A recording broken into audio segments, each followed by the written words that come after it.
she works for the Institute of Ecology and Biodiversity in Valdivia, Chile. And we thank her for participating in this conference, especially. She's an environmental engineer from the University of Simón Patiño, with a thesis on a strategy for restoration of high mountain ecosystems in San Miguel National Park, Tunari, Cochabamba, Bolivia. And Adriana's main interests are ecological restoration and pollination ecology. We have been mostly discussing about carbon and biodiversity, not so much about water, which is a crucial service in drylands and in other ecosystems. And Adriana will talk about using vulnerability and in headwaters and water wars to guide, to prioritize restoration. So the title of her presentation is Deforestation and Climate Change Threaten Headwaters in Central South Chile, Priorities to Restore. So, greetings to everyone who is connected today. I hope you are well and safe. Today, I'm presenting a study we made about ecological restoration prioritization. My name is Adriana Rendón-Funes, and I'm presenting Deforestation and Climate Change Threatens Headwaters in Central South Chile, Priorities to Restore. I wanted to start the presentation with a real case that it might look that it came from a dystopic future. In the year 2000 in Cochabamba, Bolivia, we lived an actual war over water. This happened when I was a child. People in Cochabamba started to march when the government prevented them from the right to use water freely for their crops. And it was not just farmers. After a while, many citizens joined the fight, but these were violent. People were fighting in the streets against the police. The markets had to close, and of course, the schools had to close for a few days too.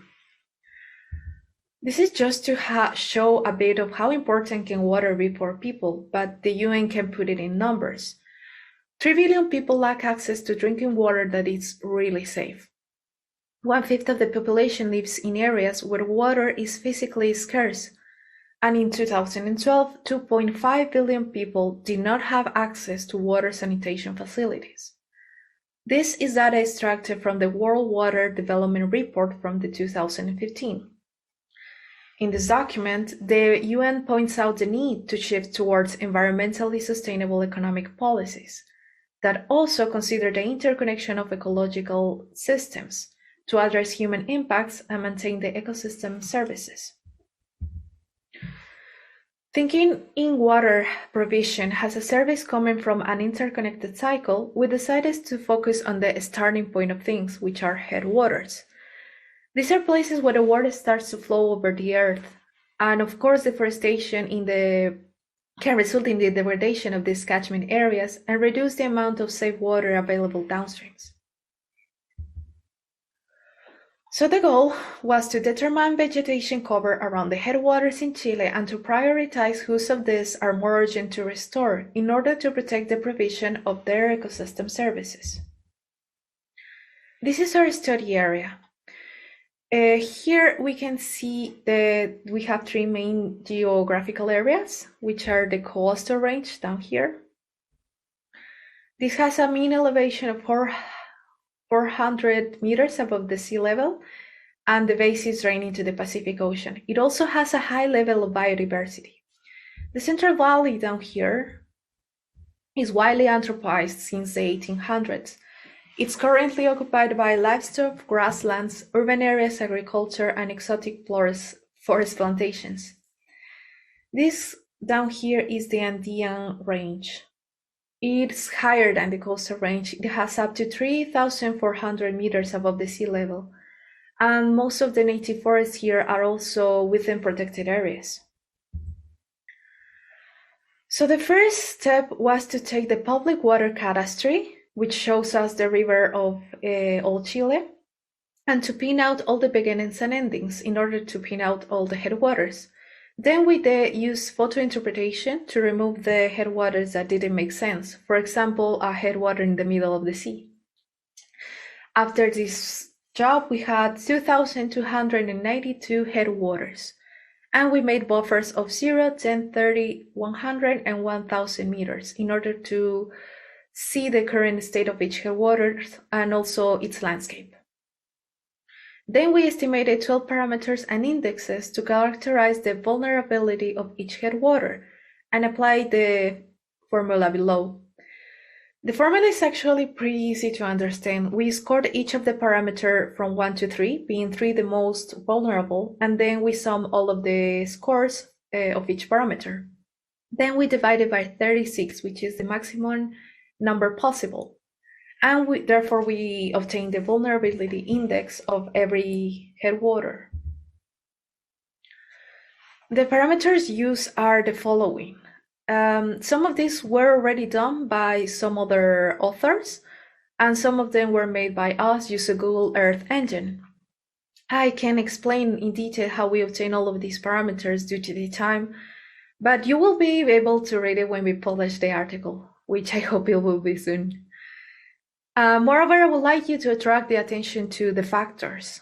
The first 5 factors are pretty much self-explanatory. They will help us see the conservation state of each of the headwaters. Then we have the drought change, surface temperature change, and snow cover change. This will help us characterize the climate change that is affecting our area. Also, we have current population density change and change in population density. This is a proxy for potential water demand. We believe that the more people are close to the headwater, more services is providing to the population. Therefore, it's kind of a proxy for ecosystem services. And finally, we have the slope, which is a proxy for potential erosion. Here are the results. First, I want to show some of the parameters to show how they look like in maps. Here we can see the anthropic land cover of each headwater at different scales. The closer the colors are to red, the higher the percentage of anthropic cover is in their buffer. We can see that there is a lot of red dots in the Central Valley, but this is only natural because it's the most populated area. But we can also see a lot of red dots in the northern part, which is the Araucanía. We can also see that it has the higher percentage of red dots above in all scales. Next, we have the drought and the drought change over the last 62 years. The most affected area are the ones below. This is known as Los Lagos region, and this is known as Los Rios region. Next, we have the change of surface temperature. Again, here the red shows the more critical cases. And again, we have that Los Lagos and Los Rios region are the most affected areas. Seeing these two results, we can say that climate change is affecting more heavily to these two regions from Chile. And finally, we have here the vulnerability index, which is actually all of the factors together. So this vulnerability index shows us in red and in orange the ones that have higher vulnerability. At 0 meters, we had very high vulnerability in 27 headwaters. At 10 meters buffer, we had 29 headwaters with very high vulnerability, and at 30, we had 64 headwaters. At 100 and 1,000 meters, these numbers go even further. But I would like you to see the relationship, which is important, with the latitude in the vulnerability index. We saw that there is a correlation with the higher vulnerability indexes with the northern part of the latitude here. So with this, we know that the northern part is the most vulnerable areas, but we wanted to go even further, and we studied the main drivers of degradation. These are the main drivers of degradation at all scales, and as you can see, the proportion of each driver changes depending on the scale, but they all match in 5 main drivers, which are this one. Human modification and anthropic land cover are the main drivers for the degradation in the northern group. Current drought and drought change for the Andean group, and the temperature change is affecting more to the coastal group. So in simple words, we could say. Secondly, our study shows that the northern region known as the Araucanía is the most urgent site to restore. We recommend restoring original forest cover to protect and recover water services. And finally, our study is an example of how we can start to see water provision as a service coming from an interconnected cycle, and that by restoring headwaters means to improve the water accessibility downstreams for the people and for nature. We would also like to add that restoration of headwaters vegetation is a priority to maintain or even recover water supply, which should be seen as a necessity. Thank you very much, everyone, for your time. If you have any more questions or would like to talk about this study, you have my email, and I leave you with the reference list. Thank you so much for your time.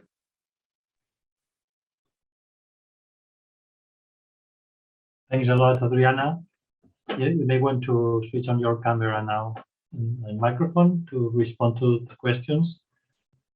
For attendee, remember that, okay. Sorry, I have to ask the host to allow me to turn on my camera, please.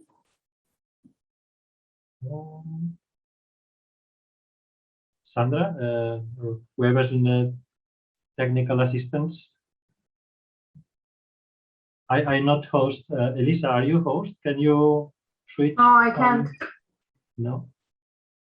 So. Just a minute, I enter in. Just a minute. Okay. Thanks a lot. In the meanwhile, it's Brooke Williams.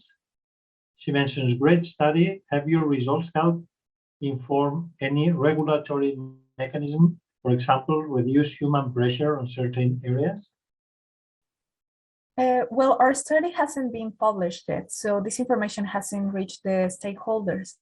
But we will definitely like that to happen, because we know now that some sites are more important and need urgent restoration ecology. So if we reach that point, I think it will be a really success for us. So we're really hoping that. So you still haven't interacted with the stakeholders yet? No, this study doesn't include stakeholders yet. And this is because we have 3 administrative regions, which are really large. And in order to involve people, we need probably more resources. And well, after publishing the study, I think we will send a letter or something to administrative regions. So maybe they can do something further. Are they sensitive to that? I mean, the managers and the government is open to this type of innovations? Sometimes. I think that's always a bit of a subject. How you reach the administrative region or the government to start putting in work the academics findings that we have all over the world, right? So I think if we could work on that. We could arrange meetings, we could reach to the local governments and share this information so they can start to work on this. But it will be really great to do that, yes. If they can be reached, that's a first step. Hopefully the new constitution will contemplate restoration. Yes, hopefully. I'm glad that you are aware of that. Yes, we are changing the constitution now here in Chile. So yes, we will probably have more tools to reach the local government and government in general. Okay, there's a question from Elena Sobakina of BPH Pichimawida. Thanks, Adriana. How would you include the owners of the respective water rights in the planning and development of restoration activities? That is also a great question, because here in Chile, most of the properties or most of the land is actually private land. It belongs to someone. So this is something to clarify, because in Bolivia, the place where I was born, is the opposite. Most of the land is actually public. So how we could include them, it's again a subject that we must really study, because there is a lot of people, different people, and we will have to find a way to gather all together and start contacting them. There's going to be another study which is concentrated in just one river, but we're going to ask to the owners of the headwaters of that river what is their willingness to restore. And this is going to be the first approach to know how easy it is to contact them, what they want to preserve, or if they are aware of how important it is to preserve headwaters, or there has to be an education or a showing of how the degradation of these headwaters can affect the provision of water, for example. So there's going to be a study about that, but concentrated in just one river. There was a comment from Brooke. Again, good luck, congratulations. I'm looking forward for the paper. I'm curious because in drylands, there's often a trade-off between carbon accumulation, biomass, and water production for use, for human use. So I'm wondering if should the headwaters be restored to the maximum carbon accumulation there or diversity, or if the objective is to produce clean water, maybe different communities? You understand? So as we increase biomass accumulation, we also increase transpiration rate, evapotranspiration rate. Yeah, so the trees consume a lot of water. So we want to manage watersheds for the highest production in drylands, at least. Forest may not be or trees may not be the first choice. So I'm wondering if there would be a trade-off in these headwaters. I don't know the area in Chile. If there will be a trade-off between water and other ecosystem traits and other services. Yes, it will be. First, I think there's two ways of responding that question. And the first one is that this study focuses on the ecosystem services that it's providing. And in the first part of the carbon sequestration part, because I just wanted to include it, it will be interesting to include it. But I think the first provision that headwaters provide is for water provision. Again, in the next study that we are going to contact the landowners, we are going to see what is more important for them and in what ways they are receiving benefits from the headwaters or the rivers itself. And the second part where you say that maybe it's not a good strategy, like for example, plant trees because they're going to consume a lot of water, that is true. So we have been thinking perhaps just putting a fence because the ecosystem can recover itself. It will be a passive restoration. But also we have two types of headwaters. Here in this part of Chile, it's really humid. We have a lot of rain. So we have two types of headwaters. One is the headwater that just, the water is beneath the earth and just flowers in the surface. Those are all year. Those have, well, they appear all year, but we have others that are seasonal because they depend on the rainy season.